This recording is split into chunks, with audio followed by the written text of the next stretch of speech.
Let's check up. Let's check up. Pull up a chair for the Midweek Checkup now. Welcome to the Midweek Checkup. My name is Bobby Gilles, and my colleague is Lindsey Blair. This past Sunday, Pastor Jonah Sage preached from Mark 12, verses 18 through 34. But if you missed the sermon or need help remembering, you are in the right place because it's time for the Midweek Checkup. It is time.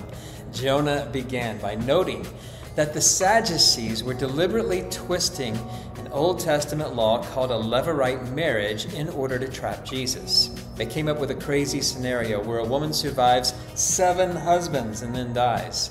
So who is her husband in heaven, they ask. Although the Sadducees didn't even believe in life after death. Jesus knows he's being trapped, so he gives them a brief, poignant response. It's indirect, a bit vague, and requires imagination. This forces the trappers to reflect and reconsider. Jesus says when the dead rise, they will neither marry nor be given in marriage. Marry and given in marriage were 2 very specific words in that patriarchal culture. Marry referred to the man's role in a marriage proposal, initiation, and pursuit.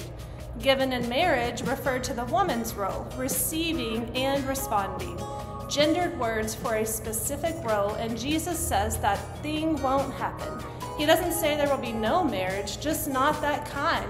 He's saying what you think of won't be what is, like the angels, to which the Sadducees probably would have said, but we have no idea what the angels are really like, to which Jesus probably would have said, exactly.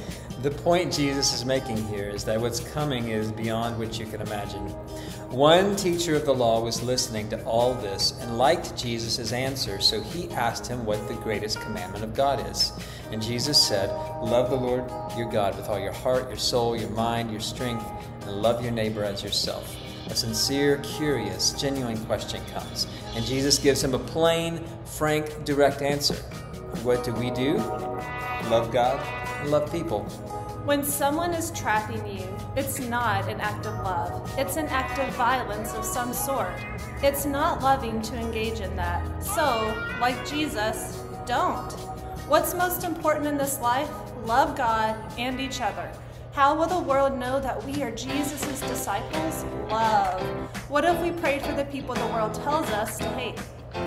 What if we said the best way to show the world who Jesus is was to really love the people we're most inclined to disagree with?